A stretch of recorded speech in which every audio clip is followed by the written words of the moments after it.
Vamos a continuar con esta actividad que, como se presentaba al inicio, tiene la intención de que escuchemos algunas investigaciones específicas que están realizando algunos colegas o que han realizado, ya ellos nos contarán el grado en el que se encuentran de avance, y que como asistentes o también como revisores o dialogantes podamos conversar al respecto. Cada uno va a tener, digamos, mayor o menor profundidad de conocimiento de la propuesta, así que la idea es que entre todos retroalimentemos la presentación corta que realicen los participantes.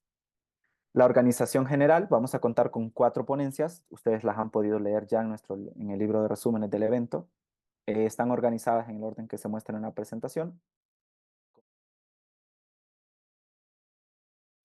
Primero que nada, muchas gracias por permitirme la oportunidad de estar en este evento que para mí resulta bastante interesante en términos de que es el primero que organiza este equipo y que nos da la oportunidad de exponer algunas de las ideas que en lo personal a mí me sirvieron para entender un poco la problemática que yo abordé al final en mi proceso de doctorado. Este, Quiero decir que, bueno, actualmente he dejado de dar clase en la UPN porque ya me pensioné, pero ahora estoy en un nuevo espacio trabajando con chicos, con adolescentes de prepa, donde pues la docencia, como es mi pasión, me obliga a retornar a esos espacios que a mí me revive, ¿no? Y que esto también, la investigación, pues este espacio me permite la oportunidad de platicar algunas de las experiencias que yo he tenido en este campo de formación. Ajá. Lo que yo les presento aquí realmente es una parte que a mí me sirvió como para precisar exactamente cuál era la problemática que yo estaba abordando en la investigación, en el doctorado.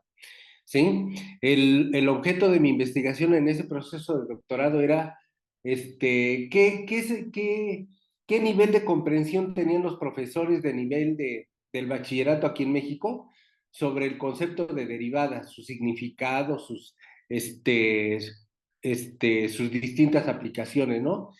Y como para entender eso, bueno, eso tiene, ay, ¿ahora cómo le hago? ¿Cómo la paso? Dale clic ahí. Ya, Ok, ¿verdad? perfecto. Ya.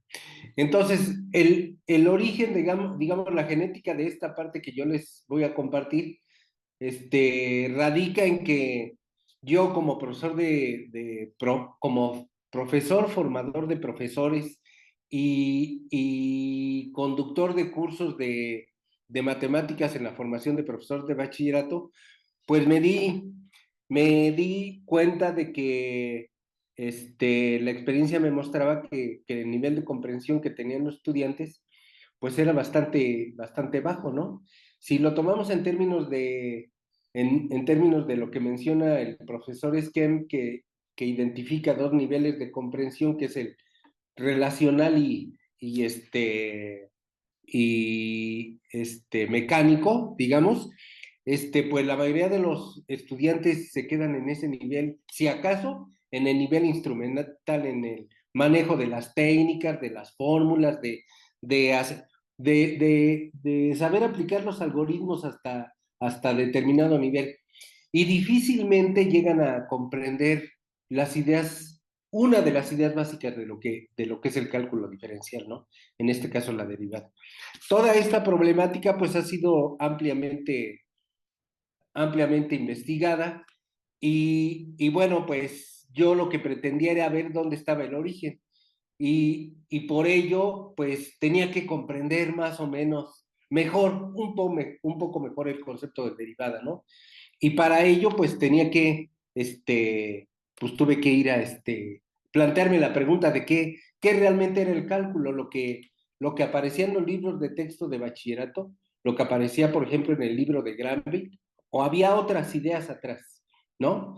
Y sobre ello, pues tuve que revisar esa historia de los conceptos, parte de la historia de los conceptos, ¿no? Y la literatura que yo revisé, digamos. Bueno, esta es parte de un instrumento que yo les apliqué a los profesores y que me daban cuenta del nivel de comprensión que tenían de la derivada. La literatura que yo revisé en cuanto a la historia, pues me llevó a revisar el famoso método de Arquímedes, el método de exhaustión, el cálculo de las cónicas, de áreas, de, de volúmenes que hizo Arquímedes y que plantea en el método, y de ahí, pues buscar hurgar en esa cronología, en esa literatura, los aportes que la gente había hecho sobre el cálculo, que a lo mejor estoy diciéndolo de mala manera, realmente el cálculo como tal a mí me parece ahora que surge con Fermat y más bien con Newton y pues que toda esa historia que se fue dando en el desarrollo, en el estudio de las tangentes, de las áreas y eso, pues fue aportando lo que posteriormente dio origen a ese cuerpo teórico llamado, que ahora llamamos cálculo infinitesimal, ¿no? Y en esa revisión, pues, llegué a profundizar un poco más en lo que habían aportado el Marqués del Hospital en su libro y Euler y finalmente Lagrange, ¿no? Creo que en esa, aparte de Newton, o sea, evidentemente también revisé algunos escritos de Newton, originales, pero eso me dio, digamos, aquí en la plática no es tanto abundar en en lo que se plantea en esos libros, sino más bien ver de qué manera presentaban esos conceptos que recientemente se habían ido descubriendo por Newton y Leibniz, ¿no? Entonces, pues en ese orden yo revisé parte de la obra de el Marqués del Hospital y lo que me di cuenta es que trataba de mostrar esas ideas de cálculo de una forma axiomática como la geometría de Euclides y tratando en esencia Tarjetas. de mostrar pues como una serie de técnicas. Al final de cuentas, lo que yo creo que descubrí en esa presentación del Marqués del Hospital es que era mostrar que el cálculo que se había descubierto ofrecía una serie de técnicas que aunque estaban un poco, no un poco, sino también muy cuestionadas por los raquíticos, digamos, cimientos teóricos que tenía en ese momento, pues eran técnicas que podían resolver problemas matemáticos en esa época que planteaba la academia, ¿no? Lo mismo sucede bueno, aquí está un ejemplo de lo que hacía el Marqués del Hospital en cuanto al cálculo de las diferencias, que si uno revisa a detalle, pues uno va a encontrar una gran semejanza con muchos de los libros comerciales que ahora se publican a granel o masivamente y que van a dar a las escuelas de bachillerato, ¿no? De la misma manera, bueno, pues el cálculo de Euler, digamos que presenta la misma estructura y también lo que nos ofrece en cuanto al desarrollo de ese cálculo, pues tiene mucha semejanza, si bien no tanto con la notación, aunque sí se parece mucho, pues sí hay gran semejanza con lo que nosotros encontramos en los libros de texto de cálculo, el énfasis sobre las técnicas. Y eso es muy natural. A mí me parece que todos los conceptos matemáticos, cuando se empiezan a trabajar en la escuela con los estudiantes, pues no hay tan mucho énfasis con los fundamentos teóricos, con esa rigurosidad, sino más bien es primero ver de qué manera la técnica, cómo funciona y saberla manejar y posteriormente plantearse la pregunta de por qué funciona o por qué funciona tan bien o en qué casos funciona, en qué casos no funciona, ¿no? Entonces, al final de cuentas, yo puedo concluir que esa breve revisión histórica que vuelvo a repetir, no era la parte esencial de mi investigación, pero sí me llevó a plantearlo como algo importante para entender el concepto de ese concepto que yo estaba estudiando, pues me llevó a percibir que en esos primeros textos hay una gran semejanza en el énfasis que está, aunque no estaban dirigidos esos a la enseñanza, pues ahora estos textos nuevos que se aplican en las escuelas preparatorias, pues hacen un énfasis en esas técnicas, en el manejo de las técnicas, en el manejo de las fórmulas, en la agilidad de los algoritmos, ¿no? O sea, todo está enfocado a desarrollar y enfatizar en esos primeros cursos, pues esa comprensión instrumental, que yo creo que no está mal, pero que yo creo que el profesor se contenta también con el mismo nivel de comprensión y difícilmente se plantea preguntas más allá de lo que le toca enseñar. O sea, no trasciende más allá del saber hacer. O sea, no se plantea preguntas de por qué funciona, cuándo no funciona. Por ejemplo, una pregunta sería, ¿cuándo una función es derivable o no derivable, ¿no? O cuándo una función definida por más de una regla de correspondencia es derivable o no es derivable y en qué intervalos. Sin embargo, creo que eso es lo que mucho ha contribuido a que el nivel de comprensión de los estudiantes sea bastante limitado y que cuando egresan del bachillerato, pues ese nivel bajo de comprensión les representa una gran dificultad. Sí, evidentemente a los que no van para carreras de matemáticas, pero mucho para los que van a las carreras de matemáticas. O sea, aunque un egresado del bachillerato lleve una parte muy, digamos, haya tenido una formación matemática muy especial, su nivel de comprensión no es suficiente como para enfrentar lo que las carreras que tienen matemáticas les permita entender lo que están estudiando. Ajá. Entonces, esta parte de historia a mí me parece que para comprender los conceptos, uno como profesor debiera de darse una buena ducha en la revisión de los textos históricos, porque de otra manera no puede uno entender esa genética. Y esa genética yo creo que nos permite entender cómo desarrollar esos conceptos, ese aparato conceptual en los estudiantes sobre los distintos conceptos y en este caso del cálculo.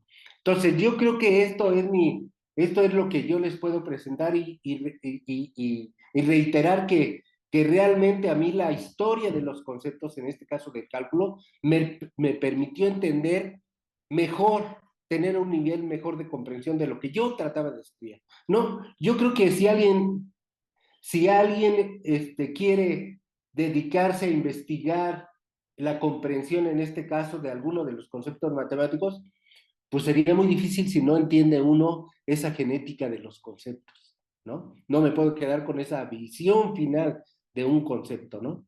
Entonces, pues creo que eso es lo que yo puedo en este momento platicar. Hay muchísimo para lo que da esto que yo presento, pero creo que eso es lo que para mí representa la historia de la matemática en la didáctica de las matemáticas y en la educación matemática. Lo voy a compartir un poco acerca del presente reporte de investigación, un poco situando de dónde surgen estas ideas, pues bueno, es lo que les voy a comentar a continuación, nace como una fase o un momento incluso dentro de una fase de un proyecto de investigación doctoral que de alguna manera tiene como objetivo a través de la investigación de diseño pues plantear la introducción de una innovación didáctica para el tratamiento de cierta noción matemática. Y entonces, justamente para dar fundamentación a esta innovación didáctica a explorar en el escenario escolar, pues recurrimos pues a este escenario histórico como un medio que nos puede dar recursos para la intervención en el aula. Entonces, el presente reporte lo denominamos usos del teorema de Bayes en su génesis, elementos para transitar hacia la intervención en el aula, que de alguna manera eh, está asesorado en tanto los elementos teóricos que considera la presente por la doctora Gisela Montiel Espinosa.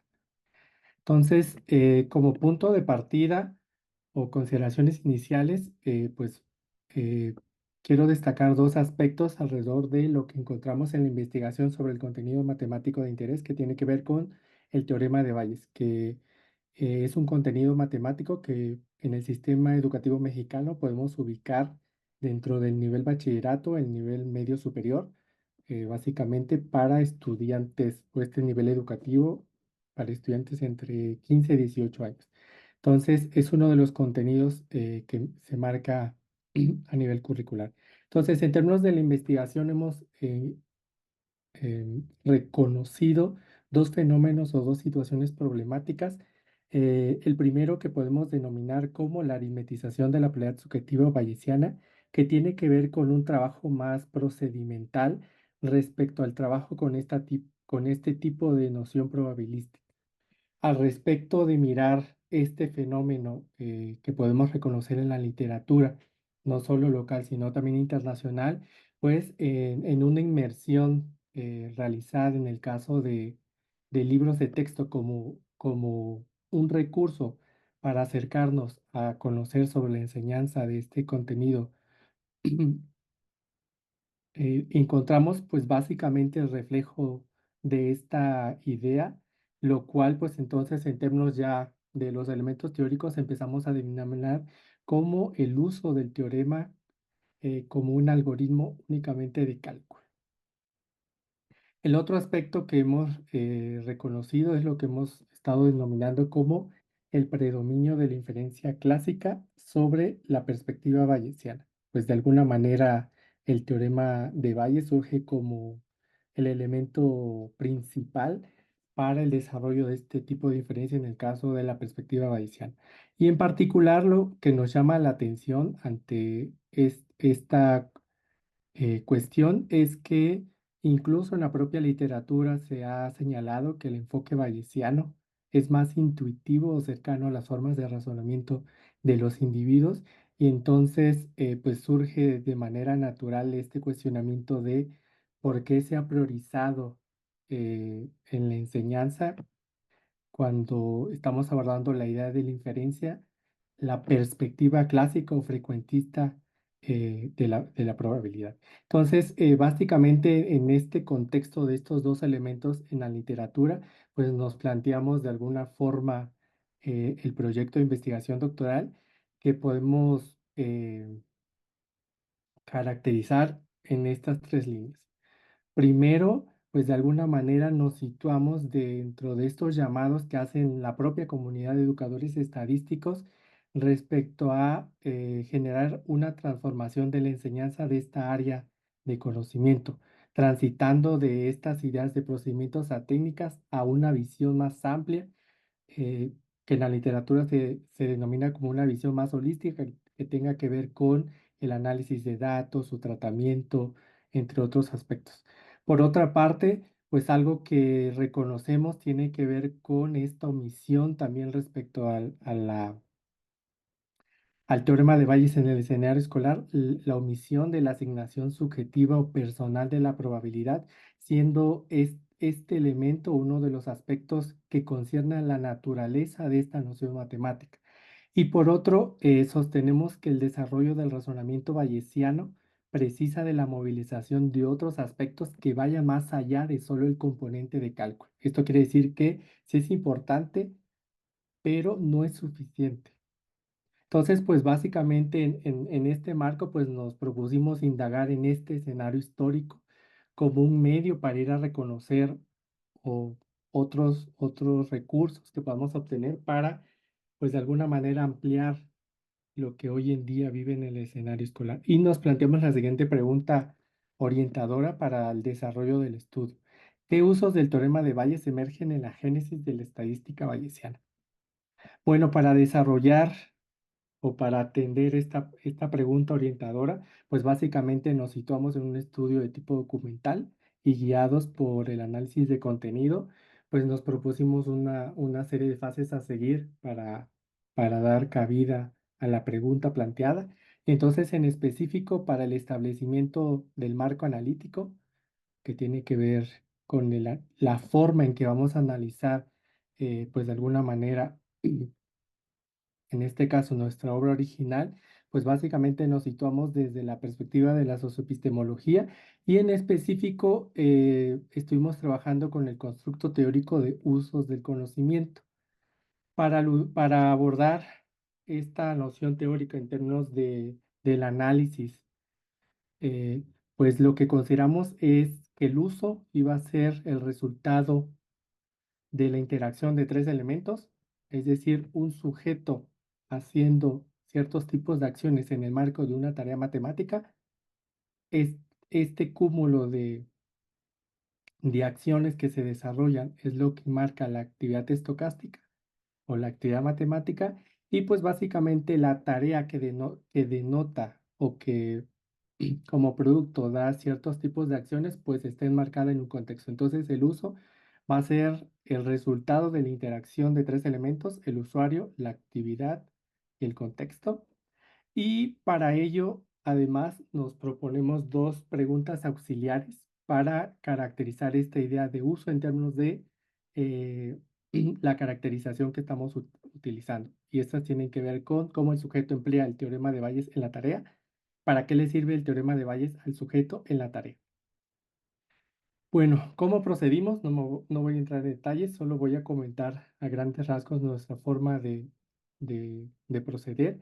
Entonces, para la cuestión de definir la unidad de análisis, pues dado que nos interesamos únicamente por el momento de la génesis, encontramos una serie de obras matemáticas que van desde el estudio de Bernoulli, de Moivre, Bayes, Laplace, que de alguna manera tienen que ver con la génesis de esta noción matemática, y en particular únicamente nos centramos o nos interesamos por la obra matemática de Bayes de 1763, un problema para resolver un problema en la doctrina del azar, pues es el primer texto matemático donde se da respuesta al problema que dio origen a esta noción matemática. Entonces, de manera general, eh, en la imagen que les presento del lado derecho, pues encontramos la estructura que tiene ese texto matemático, y en particular para los fines que nos planteamos únicamente nos centramos en la sección del apéndice, que tiene que ver con la presentación de tres problemas en las cuales ilustra de alguna manera cómo están presentes las ideas bayesianas en esas situaciones particulares. Bueno, para hacer el análisis de esas tres aplicaciones, que es como se denominan en el texto original, eh, lo que hicimos fue en un primer momento, pues acompañado o tomando en cuenta otra serie de documentos como interpretaciones de la obra matemática, traducciones comentadas, pues caracterizamos dos cosas. Primero, la cuestión del contexto, que tiene que ver con el entendimiento de manera particular de lo que pretende el problema, y además cosas más generales que devienen de aspectos sociales, culturales, económicos del momento. Entonces, de manera general, quiero señalar aquí la caracterización del contexto. Voy a ser muy específico en tanto el tipo de problemas que están dentro de esta sección de apéndices las podemos caracterizar como son situaciones de estimación de probabilidad binomial situadas en juegos de azar, desde juegos de urnas, juegos de dados, etc. Después nos fuimos a hacer más que nada un entendimiento de lo que demanda ese problema, en tanto cuál es su desarrollo hacia llegar a una solución, y pues también lo hicimos con el apoyo de pues estos documentos eh, de las interpretaciones. Ya fue lo concerniente a lo que hicimos o lo que nos interesaba, que tiene que ver con la caracterización de los usos el conocimiento y entonces en el marco de ya tener el reconocimiento caracterizado, los tres elementos preliminares de el usuario, la actividad y el contexto, pues planteamos estas dos preguntas para definir o reconocer la idea de uso, en este caso el teorema de Bayes. Y entonces, a la luz de ello, lo que nos dimos cuenta del análisis de las tres aplicaciones es que nos llevaron a reconocer que cada uno de esos tres problemas demandaba de una o ponía en juego una forma particular en la cual esta noción matemática del teorema de Bayes se hacía presente, con ciertas particularidades, pues de alguna manera en relación al contexto y la situación que se trabajaba. Entonces, atendiendo a nuestra pregunta, pues reconocimos en este escenario histórico tres usos que tienen ciertas particularidades y como reflexión final, puedo señalar lo siguiente, dado el estado de la reflexión. Los usos reconstruidos sobre el teorema de Bayes en el escenario histórico no solo son diferentes al identificado previamente en el escenario escolar, sino que tienen asociado una actividad matemática que va más allá de solo un trabajo aritmético, que es lo que encontramos en el escenario escolar. Además, estos usos muestran un quehacer propio al trabajo con la probabilidad y la naturaleza del enfoque subjetivo y por otra parte, también evidencian el papel de la probabilidad como herramienta de la estadística para establecer inferencias. En el escenario escolar, las tareas matemáticas podemos señalar que son situaciones de hipótesis. Sin embargo, en la génesis del conocimiento vemos que eh, pues este contexto en el cual emerge esta noción tiene que ver más que nada con situaciones de estimación, por lo que este tipo de contexto pues resulta una vía o uno de los elementos que podemos considerar en esta idea para transitar hacia la intervención en el aula, para enriquecer y ampliar el discurso escolar. Entonces, bueno, hasta aquí lo dejo y seguramente estaremos profundizando con las preguntas.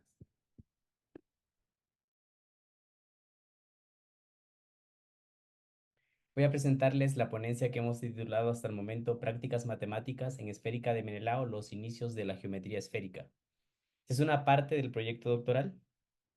Eh, Esta idea nace o emerge de una permanencia única o de la identificación de la permanencia única de la geometría euclidiana como fundamento de la geometría escolar y además de eso como el conocimiento general de la población. Se reconoce que eso es gracias a la funcionalidad que tiene la geometría euclidiana en un contexto local. Sin embargo, también se identifica una esterilidad de esta geometría en espacios mayores al espacio local. Esto hizo que en algunos lugares se incorporaran las geometrías no euclidianas y la incorporación de las geometrías no euclidianas trajo consigo algunos fenómenos o exteriorizó algunos fenómenos, por ejemplo, que no se enseñaba en la práctica o que había insuficiente formación o recursos para poder enseñar estas geometrías y el desconocimiento de la consistencia de estas geometrías. Esto hizo que la investigación se orientara a el estudio de la epistemología de las geometrías no euclidianas. Bajo esta justificación, nos planteamos nosotros como una fase del proyecto de investigación, un estudio histórico epistemológico que pretende responder a las siguientes preguntas. ¿Qué caracteriza a la actividad matemática en la que emerge históricamente la geometría esférica? ¿Qué condiciones culturales y sociales la enmarcan? ¿Y qué consideraciones epistemológicas se derivan de su análisis? Con ellas nos pretendemos lograr el objetivo de identificar y caracterizar prácticas matemáticas que subyacen a la actividad matemática en la que emerge históricamente la geometría esférica, que esto sirva también como un posicionamiento epistemológico inicial para un diseño didáctico, ¿no? Para una segunda fase de la investigación. Nos centramos como fundamentación teórica en la socioepistemología, que entiende la construcción social del conocimiento matemático a través de prácticas. Tiene como una herramienta el modelo de anidación de prácticas que le permite organizar y explicar la construcción del conocimiento a través de este modelo, que inicia con la práctica en el nivel de acción, que es entendida como la primera interacción del sujeto con el medio, la actividad como una articulación de acciones que le dan una intencionalidad al hacer, y las prácticas socialmente compartidas como formas establecidas de hacer matemáticas, en este caso de hacer geometría esférica, ¿no? Y que estos haceres están dentro enmarcados en un contexto de significación que López Acosta y Montiel estratifican ese contexto en el contexto cultural, situacional y contexto de la situación específica. El cultural es un contexto que básicamente nos dice como a la cultura o la época a la que pertenece el sujeto que está construyendo ese conocimiento o construyó ese conocimiento. El situacional nos habla del tiempo-espacio donde se construyó el conocimiento. Y el contexto de la situación específica, pues el contexto particular de la tarea matemática en la que se construyó. En términos metodológicos, para este estudio nos basamos en la trayectoria metodológica para estudios históricos epistemológicos, se construyó esta trayectoria que ya ha sido utilizada por estos investigadores para desarrollar estudios semejantes al que estamos proponiendo nosotros y que lleva como las siguientes partes o los siguientes como momentos. Primero, determinar un objeto de análisis. La determinación de este objeto de análisis se hizo bajo un proceso también metodológico que no voy a entrar en detalle ahorita, solo mencionar que seleccionó la esférica de Menelao como la obra a analizar o como el objeto de análisis, ¿no? Luego se hizo una recolección y selección de fuentes de datos, se clasificaron estos datos todos asociados a esa obra seleccionada en fuentes primarias, secundarias y terciarias, y la fuente primaria pues se llama primaria porque es la fuente de donde sacaremos pues los datos como tal para el análisis del texto, ¿no? Se hizo un preanálisis de los datos, tanto a nivel contextual como textual, y un análisis también en esos dos aspectos. El preanálisis sirvió para darnos o definir en él las unidades de análisis y el análisis pues ya aplicar o utilizar las herramientas teóricas que teníamos para el análisis tanto del contexto como del texto. Se hace una interpretación, inferencia y una conclusión. Para el análisis de los datos, para el contexto, les decía yo que teníamos la idea de la estructura, la estratificación de contextos, el cultural situacional y de la situación específica. Sin embargo, Warhout en el 2010, en un libro que se llama Cómo tratar con las matemáticas del pasado, nos habla de algunas referencias para el contexto. Entonces lo que hicimos fue tomar como los dos aportes y hicimos una mezcla de ambos. Entonces utilizamos las referencias de este autor para poder caracterizar con mayor profundidad el contexto cultural a través de referencias socioculturales y referencias intelectuales, haciéndonos algunas preguntas en estas referencias. Aquí coloqué algunas solo para mostrarles que son preguntas las que no colocamos, sin embargo no son todas, ¿no? Y para el situacional teníamos referencias socioculturales, biográficas e intelectuales, y para la situación específica únicamente referencias intelectuales. Si nos fijamos en las preguntas, por ejemplo, en el contexto cultural tenemos qué sucesos políticos, sociales y económicos caracterizan la época o lugar en la que vivió Menelao, que fue el autor de este texto. En la situación específica, ¿qué ideas hacen única y valiosa en términos científicos a la esférica de Menelao en este caso? ¿O qué hizo diferente Menelao en este texto? Para el análisis textual, primero se definieron las unidades de análisis, se tomaron en cuenta 9 proposiciones, la proposición 4 y de la 12 a la 19. Se utilizaron 3 traducciones o se presentan 3 traducciones de cada proposición, la árabe, inglés y español. Se hizo una reconstrucción de la actividad matemática, una fundamentación secuencial que es básicamente deducir cuáles son como los teoremas o elementos o definiciones o elementos que retoma de obras anteriores y que fundamentan la argumentación geométrica de la demostración. Un análisis de prácticas, de acciones, actividades y prácticas socialmente compartidas, preguntándonos en las acciones qué hace y cómo lo hace, en la actividad por qué y para qué, y las prácticas socialmente compartidas, como les mencionaba, entendidas como formas de trabajo geométrico propios de la geometría esférica en este caso. Esto nos permitiría constituir una hipótesis o construir una hipótesis epistemológica que nos sirviera como fundamento para un diseño de intervención didáctica. Voy a presentarles un ejemplo de la proposición 12, que la proposición 12 de esta obra dice que en cualquier triángulo, en este caso esférico, un ángulo exterior es menor que la suma de los dos ángulos opuestos interiores y que la suma de los 3 ángulos del triángulo es mayor que 2 ángulos rectos. Este teorema es importante y lo he seleccionado porque es un teorema que distingue o una noción geométrica que distingue las diferentes geometrías. Básicamente dice que la suma de los ángulos internos de un triángulo esférico es mayor a 180 grados, como lo veríamos ahora, ¿no? Entonces, dado el triángulo ABC, lo primero que hace es que traza en el punto C para la demostración de este teorema. Voy a mencionarles así un poco rápido el proceso que siguió Menelao ahí. En el punto C construye un ángulo que sea igual al ángulo A. Esto por una proposición, la proposición 1, de hecho, de esa misma obra. Entonces construye el ángulo DCE, que es igual al ángulo A, no el ángulo que está acá en A. Luego produce o prolonga el segmento AB hasta que se encuentra con E tratando de extender este segmento. Y eso lo hace por una noción común, o perdón, por el segundo postulado de Euclides. Recordemos que la geometría, en este caso la geometría esférica, pues solo contradice el quinto postulado de Euclides, ¿no? Los demás postulados pues siguen funcionando acá, por lo menos el segundo ahí.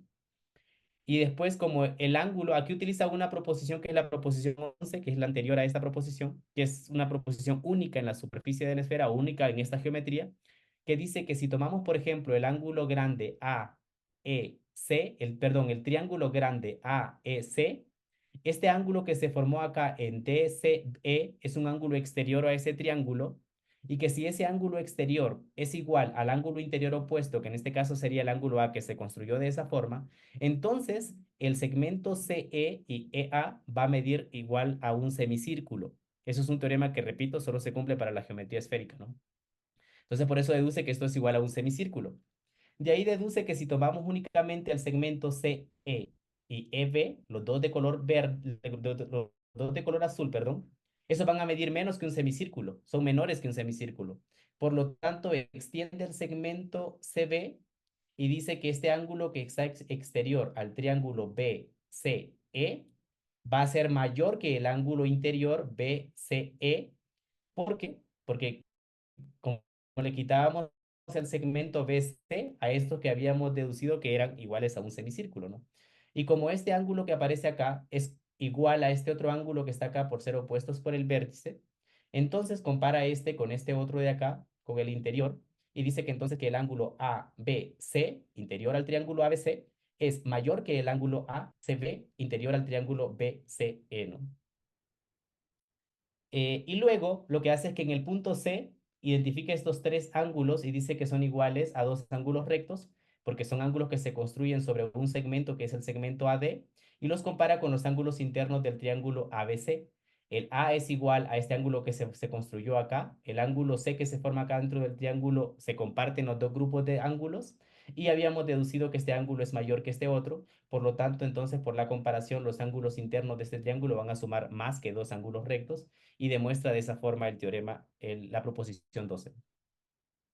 De esta proposición identificamos algunas actividades y acciones, preguntándonos qué hace, cómo lo hace y para qué lo hace. Por ejemplo, la actividad de trasladar un ángulo compuesta por todas estas acciones.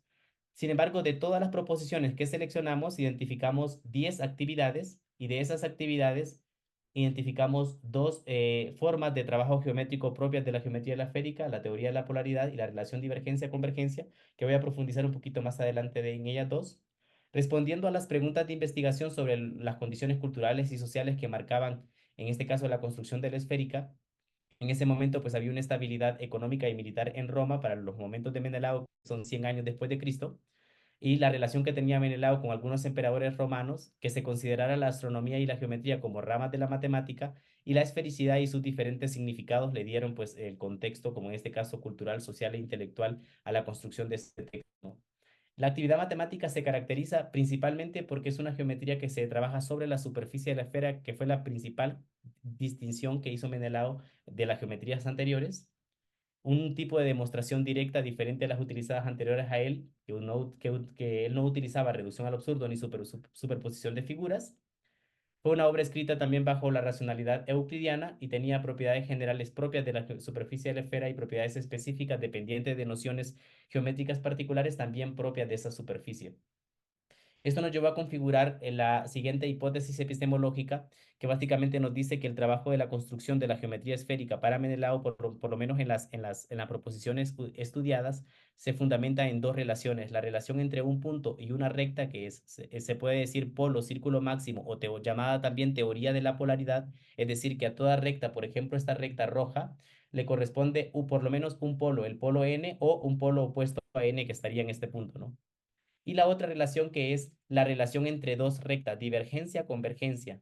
La relación divergencia-convergencia indica que del punto N, por ejemplo, que se intersecta la recta verde y la recta color azul, empiezan divergiendo, y a medida que van divergiendo, llegan a un punto, en este caso el punto que es el ecuador, podríamos verlo como el ecuador o la línea de color roja, empiezan desde ese punto a converger hasta el punto opuesto que llegan a converger. La primera relación nos permite la caracterización de recta esférica y la segunda la construcción de polígonos esféricos. Entonces, son consideradas las dos relaciones que fundamentan esta geometría. Y estas serían las referencias de la presentación. Se titula Mujeres Matemáticas, referentes históricos para el estudiantado. Estoy en la Facultad de Ciencias Exactas de la Universidad Juárez del Estado de Durango realizando una estancia postdoctoral.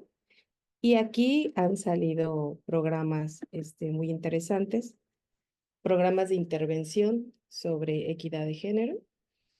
Y sobre eso es lo que les vengo a platicar, ¿no? El interés que han surgido a través de estos programas de intervención sobre hacer visible aportaciones de mujeres matemáticas en la historia. Y pues lo que les comento son estas experiencias de éxito que se tuvieron el año pasado con la creación de un club de matemáticas para niñas y mujeres de aquí del estado de Durango, que tuvo 2 niveles y que duró de marzo a noviembre del año pasado.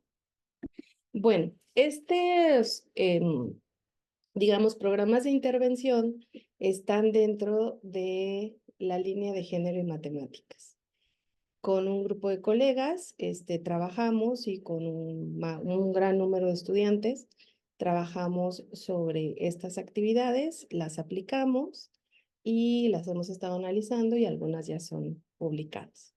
Bueno, la línea de género y matemáticas tiene muchas aristas. Una de ellas, que es la que trabajo yo, es esta línea sobre historia, entre otras que trabajo.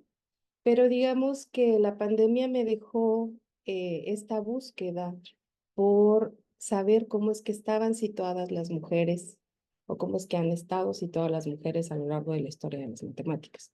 Porque también dentro de esta línea de investigación nos apoyamos mucho con lo que es la epistemología feminista, que se ha trabajado desde diferentes áreas, sobre todo en antropología, sociología, filosofía e historia.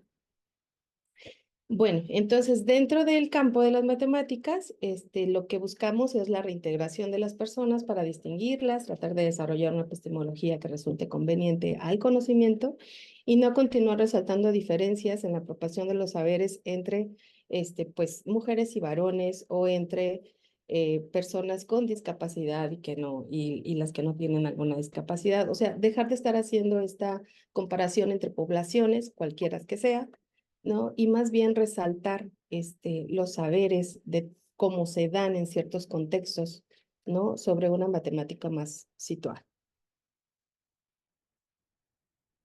Creo que no le he puesto a esta. Bueno, esta epistemología feminista que yo les comentaba, no dentro de las matemáticas, sino ya como una teoría, nos dice que las mujeres no han sido reconocidas o que no hemos sido reconocidas como personas capaces de producir conocimiento. Entonces, de esta epistemología das 2 alternativas justo para este reconocimiento que se le dé a las mujeres dentro de la historia, en este caso, pues dentro de la historia de las matemáticas, ¿no? Y es justo revisar el saber científico y saber en qué momento se invisibilizó o cómo se visibilizaron a las mujeres dentro de la historia de las matemáticas, ¿no? Porque sabemos que hay mujeres que aún no han sido descubiertas, pero hay muchas otras que sí. Entonces, el saber el cómo están puestas dentro de la historia, qué es lo que se dice, a qué es a lo que se les da mayor importancia y cómo es que se resta el mérito a muchas de sus aportaciones. Y por otro lado, insiste justo en dar valor al conocimiento invisibilizado de las mujeres. Bueno, con esa base es que este proyecto que yo les decía, que fue beneficiado por la Sociedad Matemática Mexicana el año pasado, se tituló Reconocimiento de Saberes en Matemáticas de Mujeres, Niñas, Adolescentes y Profesionales del Estado de Durango. Bueno, entonces en este proyecto, una de sus tantas, porque también fue un proyecto de investigación, era mostrar la figura de la mujer como protagonista dentro de la historia de las matemáticas y así despertar un espíritu crítico y reflexivo, fomentar el trabajo colaborativo y la iniciativa creativa enfocándose en la construcción de nuevas expectativas. Se trabajó con niñas, fue un proyecto de mujeres para mujeres y se trabajó con niñas a partir del quinto grado de primaria hasta preparatoria. El diseño de estas actividades tomaron en consideración, obviamente, los gustos y las preferencias que tenían las niñas. Para eso se llevó a cabo una encuesta a los padres al momento de la inscripción, en donde conocíamos a grandes rasgos cómo es que llegaba nuestra población a estos clubes de matemáticas. Atendimos en este club de matemáticas alrededor de 40 niñas, de las edades de 10 años hasta los 18 años. Entonces, nosotros teníamos que tener una base para saber cómo es que iniciábamos con las primeras actividades, cómo es que se diseñaban las primeras actividades en que se les daría a este club de matemáticas. Para ello, nos capacitamos, o más bien todas las personas involucradas, les di una capacitación sobre etnografía de aula. Yo he trabajado mucho la etnografía a partir del doctorado, que hice una tesis referente a poblaciones de matemáticas. Entonces se les dio un curso de inducción sobre la etnografía de aula, justo para conocer más a la población que teníamos, para darle profundidad a este tipo de herramientas, porque justo la observación nos da una descripción real de lo que sucede dentro de un espacio, en un tiempo, en cierto lugar y realizando ciertas actividades. Entonces, pues bueno, dentro de la antropología es una herramienta que se utiliza mucho y justo nos dice, ¿no? Al momento de que se reporta todo dentro de un diario de campo, todas estas relaciones, estas interacciones que tienen los grupos sociales cuando están inmersos dentro de una acción. Entonces, todo esto se les enseñó a nuestras estudiantes de licenciatura, a las que les llamamos guías, ¿no? Y con ellas fueron con las que construimos estas actividades.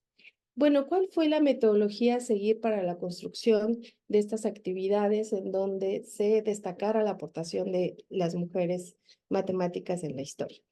Bueno, pues se giró en dos momentos. El primer momento era obviamente buscar a una mujer, el nombre de esa mujer y cómo es que está puesto en la historia, si está su nombre de pila o si está por medio de seudónimos o sus iniciales. Seudónimos, pues bueno, todo el mundo conoce el caso de Sophie Germain y por sus iniciales, pues el de Ada Byron, ¿no? Y luego de estas mujeres, el contexto, ¿no? Su época, de qué siglo fueron, en qué año nacieron, en qué años estuvieron, qué movimiento social hubo en esos años, ¿no? De vida que tuvieron. Las que están ya muertas, porque también hicimos historias sobre mujeres vivas, ¿no? El nacimiento y muerte, ¿no? Su fecha, el lugar, la familia, la educación, ¿no? Los lugares y las personas que intervinieron dentro de su educación. Sobre sus aportaciones, en qué campo lo hicieron, dentro de qué áreas y qué temas fueron los que trabajaron, los logros en cuestión de sus premios o de reconocimientos que les hayan dado en algún momento dentro de alguna área o que hayan dirigido algunas revistas, ¿no? Como fue el caso de Sofía Kowalskaya. Y sobre sus profesiones, si es que fueron escritoras, si fueron filósofas dentro de la matemática, si fueron historiadoras, si fueron matemáticas, si fueron docentes, ¿no? ¿Qué fue el tipo de rol que ellas jugaron dentro del campo? Y también por último, y se pone a propósito el dato curioso, es que justo que no sea de su vida privada y sí que genere un punto de conciencia entre la población. Les doy el caso más común, que es el de Hipatia, en donde se ha resaltado dentro de la historia la manera en que muere. Y no se resalta, ¿no? Sobre sus aportaciones o sobre su pensamiento filosófico, sobre este pensamiento de igualdad, sobre esta política libre, en donde ella consideraba que todo era una armonía y donde en esa armonía tenía que estar un orden y que ese orden social no tenía por qué ser jerárquico refiriéndose hacia la iglesia.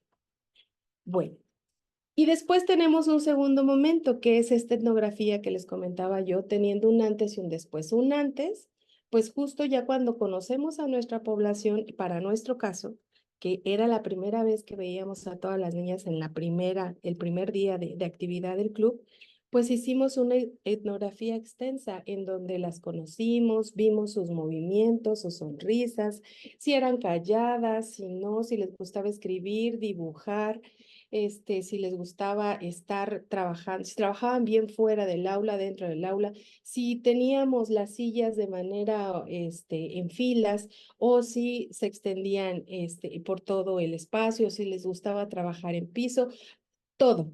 Y el después es cuando ya presentamos la actividad, que era lo que pasaba durante las actividades que se les daban a las niñas para resolver. Bueno, también es la población, este nivel educativo. En la primera etapa del club tuvimos la separación por nivel educativo, primaria, secundaria y preparatoria, y en el segundo nivel tuvimos grupos multigrado. Y también en la etnografía salieron cosas muy interesantes. Y sobre todo saber sus gustos, ¿no? Esto que yo les decía, si les gusta estar en movimiento, si les gusta estar pasivas, si les gusta dibujar, la escritura, los juegos, qué tipo de juegos, si les gusta el trabajo grupal o individual, entre muchas cosas, ¿no? Digamos que los antecedentes que tenemos, que está reportado y que al menos en mi caso, que he hecho etnografías en varios niveles educativos, pues bueno, hay algo que no es generalizado, pero que sí ha coincidido en varias de las poblaciones en las que yo he coincidido, es que, por ejemplo, en preescolar, los niños les gusta disfrazarse o que les cuenten historias, ¿no? En primaria, lo que les gusta más es el movimiento y salir y entrar del aula. En secundaria es, no, mejor que me pasen materiales. Yo aquí me quedo sentado y mejor hacemos rotación de materiales, ¿no? Y hago muchas preguntas, ¿no? Todas estas preguntas filosóficas. Y en educación superior, pues es más actividades donde ellos vean algo real, ¿no? Porque se viene esta pregunta clásica de, ¿y esto? En matemáticas, ¿para qué quiero esto? ¿Para qué me va a servir? ¿Dónde lo voy a aplicar? Entonces, todas estas cosas las teníamos que conocer y las tenían que conocer también las guías con quien trabajamos. Bueno, este es un ejemplo de algunas de las actividades que les decía yo que están ya publicadas y otras están ya por publicarse, en donde está el nombre de la actividad, la mujer que se tomó en cuenta para estas actividades, dónde es que se ha puesto en escena este tipo de actividades y de algunas, pues ya donde ustedes pueden encontrarlas. Y entonces les quise poner este ejemplo. Y aquí les quiero poner a hacer visible, ¿verdad?, a todas las mujeres que intervenimos en este proyecto, cuáles fueron las mujeres matemáticas que se tomaron en cuenta para las actividades, con qué temas en matemáticas. Y me quiero ir a la parte de modelación matemática, porque ahí es donde tenemos a Alba Rojo, que es una mujer mexicana, que trabajó sobre geometría y que vimos hoy en el taller que tengo el gusto de estar dirigiendo con mis estudiantes. Angelina Alvarado Monroy y Mirna Rocha Castrejón son matemáticas vivas de aquí de la Facultad de Ciencias de aquí de Durango, y con ellas se trabajaron actividades de modelación matemática enfocados con la geometría. ¿Por qué con la geometría? Porque vimos que a las niñas les gustaba mucho esta parte de representar, de mover en el plano, de graficar en el plano, ya una vez que conocieron el plano completo con los 4 ejes. Entonces fue algo muy interesante y fue que se decidieron utilizar este tipo de actividades. Y abajo pongo personal porque también en esta parte de modelación lo que quisimos hacer era que ellas nos contaran sus historias, empezando por qué sucedió el día que nacieron, qué ha sucedido a lo largo de su historia académica, no personal, académica. Y salieron cosas muy interesantes que después, al fin de cuentas, uno puede decir, le hicieron su biografía, pero pues la biografía es parte de la historia. Aquí les muestro unas fotos de nuestra población con actividades que se trabajaron, es que yo les comentaba en esta diapositiva anterior de las mujeres que utilizamos. ¿En qué áreas? Aquí hay otras. Y terminamos con una exposición, porque a los papás les dijimos que no se preocuparan si sus niñas llegaban y les decían que no vieron nada, porque tampoco se les daba ningún material para llevarse a casa, todo se quedó justo para mostrar la exposición y que en la exposición se les explicara a sus mismas hijas y las mismas guías de qué se trató todo el club. Y pues bueno, ya como una reflexión, yo les decía que tomamos en cuenta esta parte de la epistemología feminista, y dentro de la epistemología feminista, con una de las autoras muy importantes, que es argentina, ella es historiadora y filósofa, se apellida Mafía. Ella dice que cuando se vino este movimiento historicista, coincidió con el movimiento feminista, justo para resaltar el dar visibilidad a aspectos en la historia que se tienen guardados, ¿no? Y dentro de este movimiento historicista, quien lo ha trabajado mucho es este filósofo, también historiador, que es Walter Benjamin o Benjamín, como gusten, ¿no? Él es un filósofo alemán y él ha trabajado mucho sobre, bueno, trabajó mucho, ¿verdad? Porque pues ya murió, él trabajó a partir de 1916 y todas sus publicaciones salieron en 1940. Y él trabajó sobre las historias de los vencidos. Y esto lo trabaja a través de la historia de México, principalmente le interesó sobre la colonia y en cómo es que las poblaciones de los aztecas y de los mayas fueron invisibilizadas en cuanto a saberes y que solo se le dio voz a una historia totalmente occidental y hegemónica, ¿no? Entonces él nos lleva a esta reflexión que la transformamos nosotros dentro de una epistemología feminista, que es en la historia de los vencidos les prestamos nuestra voz, nosotras las feministas, nuestro cuerpo, para que las actoras que han pasado por la derrota histórica no la sufran más veces, ¿no? O sea, si bien la historia no es absoluta, la historia tiene muchas aristas y también está escrito que la historia se ha tomado bajo la importancia, el interés o la visión que uno quiere para llevarlo a cabo hacia un proyecto, o sea otra comunidad, ¿no? Y por lo tanto, pues bueno, para nosotros fueron unas historias de éxito, esta que yo les comento, y por lo tanto el conocimiento de estas mujeres dentro de la historia de las matemáticas, pues sí fue una alternativa positiva en los aprendizajes de nuestra población.